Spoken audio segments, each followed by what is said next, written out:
In the United States this year, the American Cancer Society projected 1.66 million new cases of cancer will be diagnosed. In addition, they projected almost 600,000 Americans will die of this disease. This translates to over 1,000 people each day, and over the course of this 1-hour webinar, 67 lives will be lost to this disease. It is the leading cause of death in the North Americas, surpassed only by heart disease, and as such, cancer, its diagnosis, and treatment deserves our attention. Seeing as cancer will likely impact all of our lives, what level of cancer diagnostic testing do you expect for your family and friends? Since cancer is a genetic disease, it is usually diagnosed with a molecular diagnostic assay. These assays have 4 outcomes. On the left-hand side, you can have a biomarker negative result, which means that no treatment is given and no side effects are resulted. You can also have a biomarker false positive result, where we treat a patient with a drug that will not benefit their cancer, likely also adding unnecessary side effects to deal with on top of their illness. These 2 outcomes on the left-hand side tell you about the specificity of your assay. On the right, you can have a false negative biomarker result, where a biomarker was not detected and a potentially life-saving treatment is missed. Or you can have a true positive result, where a patient gets access to a drug with demonstrated efficacy, which speaks to your assay sensitivity and the precision of your assay, which will be highlighted in today's talk as a measure of your true biomarker positive results versus your total positive results at the bottom of this table. Molecular diagnostic assays can look at one biomarker at a time, or through the use of next-generation sequencing in the clinic, we can use one sample and interrogate multiple genes, hotspots, and variants of interest at the same time. The most common way to use next-generation sequencing to diagnose a cancer patient's disease is through the use of a formalin-fixed paraffin-embedded, or FFPE, sample of their tumor. Patient-derived FFPE samples used for diagnostic purposes have many unique challenges. These materials are often heterogeneous, consisting of multiple cell populations and even multiple subclones of cancer. Tissues are often at preciously low quantities, such as with fine needle aspirates, which results in low yields of DNA and RNA. And depending on the fixation process and storage, the nucleic acids can be highly degraded, further complicating analysis. Finally, the clinical need for earlier detection of diseases and non-invasive monitoring is driving the field to examine these technical limitations and look to accurately detect variants at lower mutant allele frequencies. As with any molecular assay, there are multiple steps that need to be performed, and at each stage in the workflow, variability can creep in. In next-generation sequencing, the workflow begins with your FFPE tumor sample, followed by extraction and quantification of DNA. If you're also working with RNA, following extraction and quantification, a reverse transcription step is required to create cDNA. More and more groups are looking at RNA because it can be easily used to detect gene fusions. The next step is to take your extracted DNA and cDNA and generate a library before moving on to the sequencing reaction. The bioinformatics step analyzes this data and allows you to decide on relevant action and reporting. As mentioned on the past slide, with poor sample fixation and storage of FFPE curls and blocks, users can experience low extraction yields and difficulty in the quantification. This subsequently can affect the library preparation step and the sequencing that is performed, ultimately resulting in artifacts in the bioinformatic data analysis. While one gold standard may be attractive, at Horizon what we have done very successfully is to provide a panel of reference materials that can behave as independent external controls to address and answer different questions at different steps in the workflow. At this stage, I should say that all of Horizon diagnostic reference materials are research use only and should be used in your laboratory in an appropriate manner. Our portfolio of standards are consistent as they're manufactured under ISO regulatory guidelines, quality controlled through droplet digital PCR validation of the allelic frequencies, plasmid-free as we use engineered cell lines for increased biological relevance, and with our FFPE embedding of our cell line controls, you can have a process control to cover pre-analytic and analytic workflows.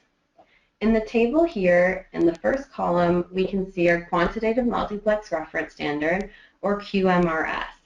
This is a single reference standard with multiple formats. With the gDNA in your NGS workflow, you can slot it straight into quantification or the library preparation step, and with the FFPE format, you can perform DNA extraction and monitor your workflow from start to finish. Finally, with our formalin-compromised DNA formats, which have increasing amounts of formalin-induced damage, you can look at the robustness of your assay and the effects of formalin. Today's case study will examine how this standard, the QMRS, was used to demonstrate precision or positive predicted value in an NGS panel validation.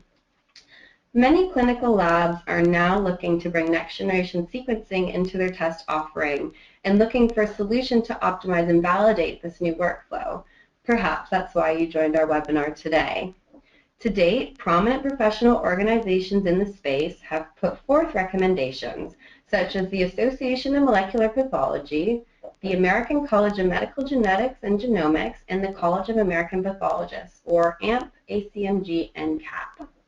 As shown in this figure, some of their recommendations include defining performance specifications of any instruments or reagents used throughout the assay, validating the performance of a specific protocol, implementing appropriate quality control and quality assurance systems, and performing proficiency testing of personnel involved in these assays. In order to accomplish many of these requirements, a set of well-characterized reference materials are required. Ideally, this reference must be orthogonally validated to accommodate platform-specific errors, as well as renewable so that deviations from the protocol are not introduced after it's established. Even outside the realm of clinical testing, these requirements also constitute good practices which will help make your NGS assay more robust and reliable. So without further ado, I would like to introduce our next speaker, Dr. Victor Simonchenko, Senior Manager of Research Services and Head of Computational Biology at AltheaDx. Dr. Simonchenko has over 12 years of product development experience in analyzing and interpreting RNA expression data by microarray and NGS. And before his current role, he worked for Affymetrix, Nugent, Sequenome, and received a PhD in molecular biology from the Medical University of South Carolina. Dr. Simonchenko will now be presenting a case study of their AOP 150 NGS oncology panel validation using Horizon's QMRS standard. Hello, everyone. Thank you for joining us today. Get going. I wanted to talk about validation of the AOP 150 cancer panel here at AltheaDx, and it was done under CLIA. Actually, recently, just yesterday, we released AOP 50 cancer panel, which is very similar to AOP 150, and that validation was also performed under CLIA.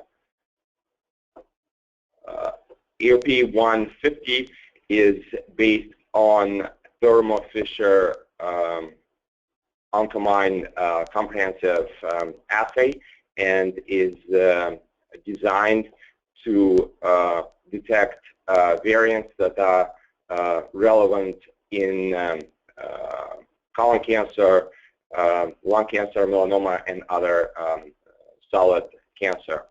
This is a brief description of our workflow. We start with FFPE blocks or slides. they get sectioned, undergo pathology review. Tumor DNA is then isolated and amplified employing Thermo Fisher AmpliSeq technology. We then prepare our libraries that end up on Ion Torrent personal genome machine, and then data transferred onto Ion Reporter that performs SNV and indel calling. The data then annotated, and report is being generated using software version 4.6. It employs annotation developed by Oncology, which is also owned by Thermo Fisher. It incorporates the largest hand-curated collection of somatic variants so that we can confidently report whether a particular variant is clinical significant and is associated with with approved drug or a therapeutic that is currently being developed.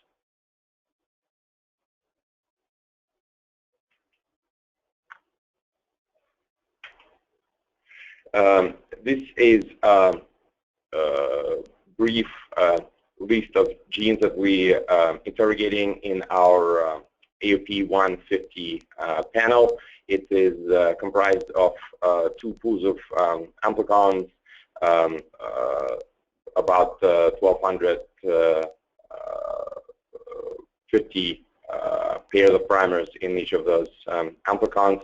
And as you can see, we are looking at a handful of genes that are involved in tumor genesis or have been characterized as tumor suppressors.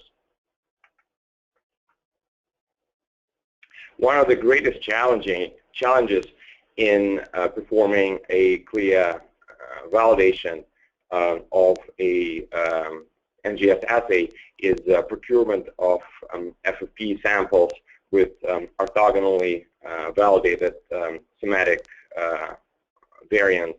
And this table above describes our experimental setup for CLIA validation. CLIA requires that the assay be tested for accuracy, precision, and limit of detection. And this summarizes briefly summarizes what we did with this validation. We primarily relied on HorizonDx supplied materials. I'm going to primarily focus on HorizonDx quantitative multiplex reference FFPE, and we'll also present some data from a plasmid-based control. We also have used HorizonDx EGFR FFPE, BRAF FFPE, as well as HorizonDx genome in a bottle, Ashkenazim Sun FFPE material in this validation. We performed this validation on 2 ion PGM instruments, and experiments were performed by 2 independent operators.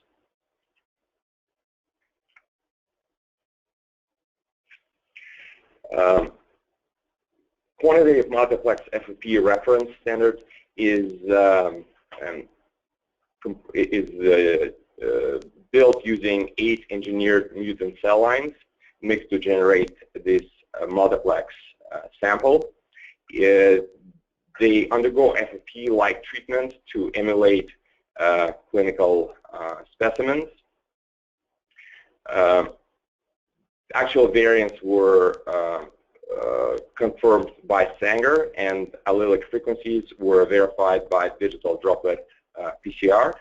And since it can be purchased as paraffin scrolls, it can be used as an inline control that allows you to take it all the way from DNA extraction through variant calling, and that is very valuable in that regard.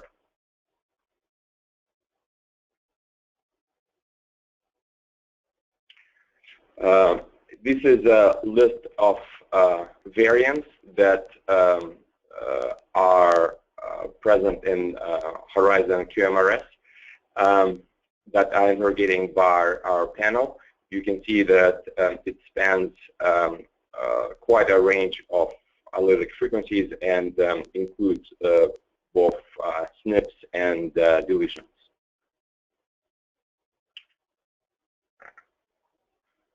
All right, let's look at some data. I probably don't need to convince you that we are seeing excellent mappability and on target rates with this assay. We've run 6 different replicas, and again, experiments were performed by 2 different operators, and we get fairly consistent mappability performance.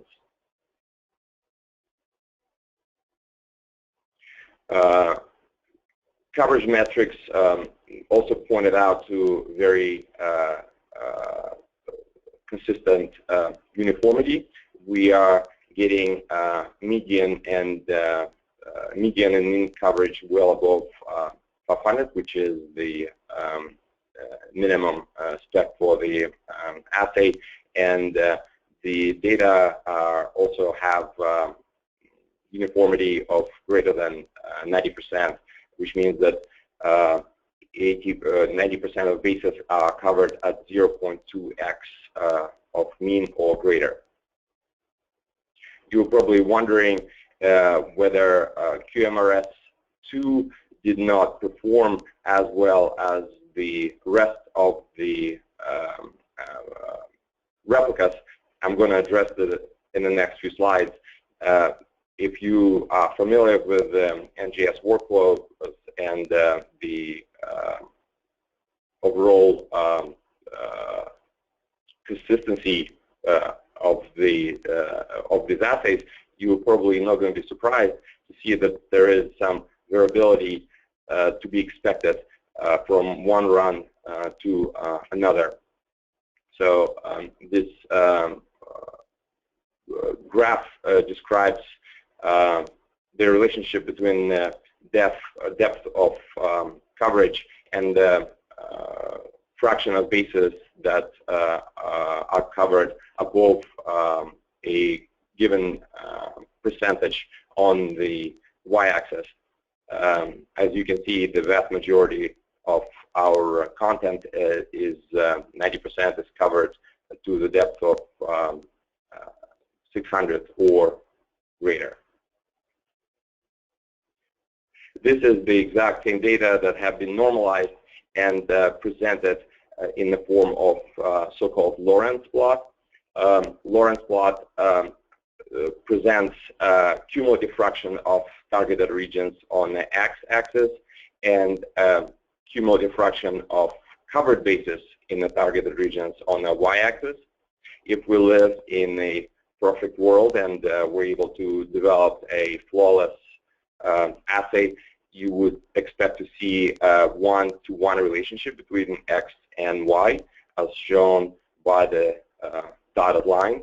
In the real world, you get thing that's a little bit less than perfection, but nevertheless, when you normalize the data, they do look remarkably uniform.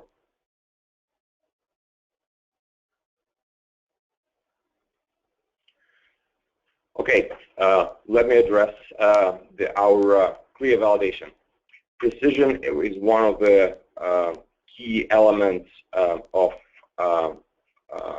our exercise. We have to prove that we deliver the exact same variant calls, one run after another run after another run. And if we look at the SNP portion of this precision study, we can see that the vast majority of the samples are well above 95%, with a handful of exceptions. But we do see that the SNP variants that are called by these assay utilizing Horizon QMRS standards are remarkably consistent.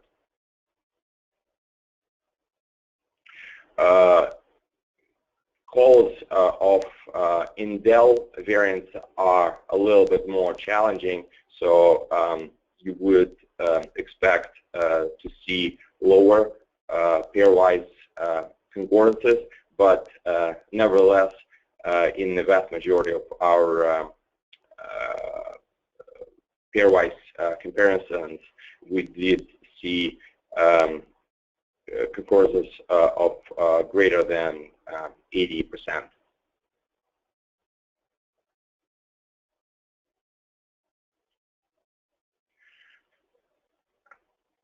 Accuracy portion of validation addresses positive predictive value and sensitivity of the assay. We did run six replicas, and 12 variants that were detected in the samples were concordant with the reference. 2 of those variants were discordant, resulting in the sensitivity and positive predictive value of 86%. However, if you were to exclude homopalomeric runs over 4, which can be difficult for indel calls, our concordance with the expected reference goes up to 12, and in this case, both sensitivity and the positive predictive value are at 100%. To further underscore the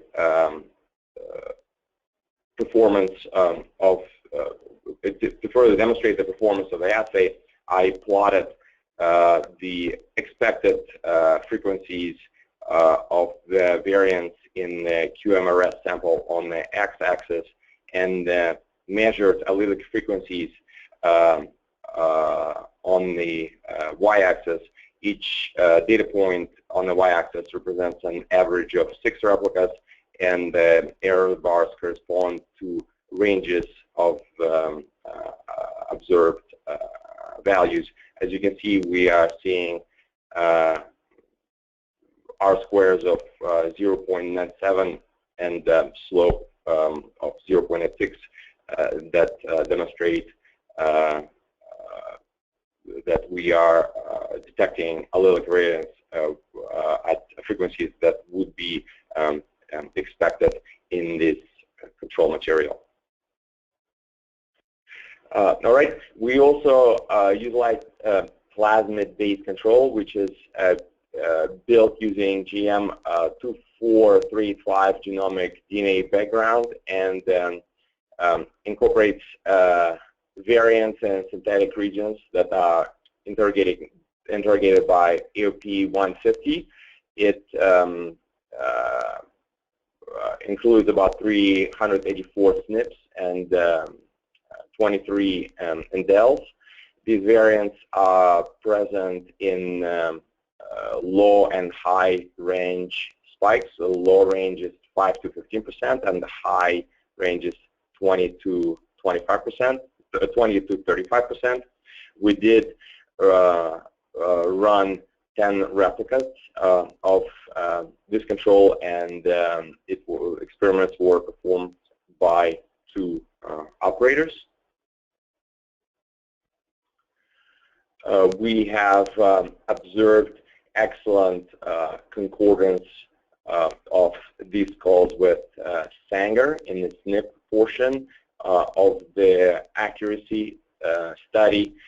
We have consistently detected at least 341 variants and achieved sensitivity of 96% or greater with positive predictive value of 100%.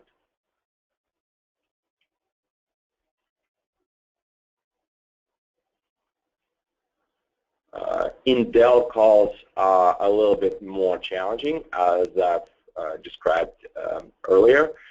So in the Indel portion of this accuracy studies, we have observed sensitivity of greater than 88% in the vast majority of the samples, and we are seeing positive predictive value of 92% or better.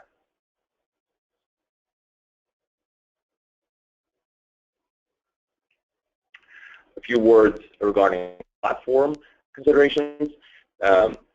For ION-PGM and, in fact, other platforms that are available in the NGS field, indels in the polymeric regions can be difficult to call. Interestingly, Horizon QMRS control allows us to look at the limits of performance of this assay. We did miss one deletion with a allele frequency of 8%, which is in fact below our limit of detection for indels, and we also missed a SNP with allele frequency below 1%, which is also not unexpected. Since our limit of detection with SNPs is 5%.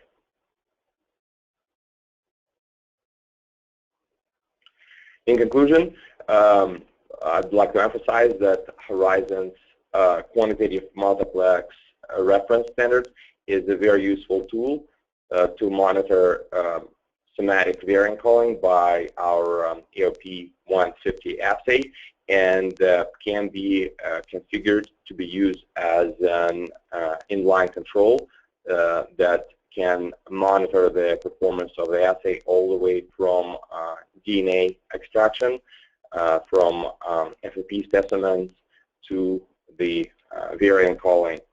If you have any inquiries or you want to talk about AOP 150 or AOP 50 assays, don't hesitate to contact my colleague, Madhu Ghosh, and her contact information is provided on this slide. So thank you, Victor, for showing how Horizon's quantitative multiplex reference standard could be used in an NGS CLIA validation. If we classify Horizon's reference standards based on sample features, so number of variants, and sample complexity, the type of variants present in the blend, you can see the quantitative multiplex reference standard here in the middle. This standard can be used to demonstrate sensitivity and precision, as seen in the case study presented by Dr. Simonchenko today. As NGS tests are increasingly looking to identify different classes of variants, including SNPs and indels covered today, and gene fusions and copy numbers, as per the question that Victor received, Horizon has developed standards of increasing complexity, seen in the upper right-hand quadrant. In May of this year, we launched our DNA structural standard, which contains high GC and low GC targets, SNPs, indel, copy number variations, and translocations. And it will be available in FFPE next year, like the quantitative multiplex reference standard, for utility as a process control. Lastly, a new FFPE standard for RNA detection of translocations will be released in early 2016. So that does conclude today's webinar. And the last question I would like to leave you with today is, what is the impact of assay failure in your laboratory and how do you monitor for it?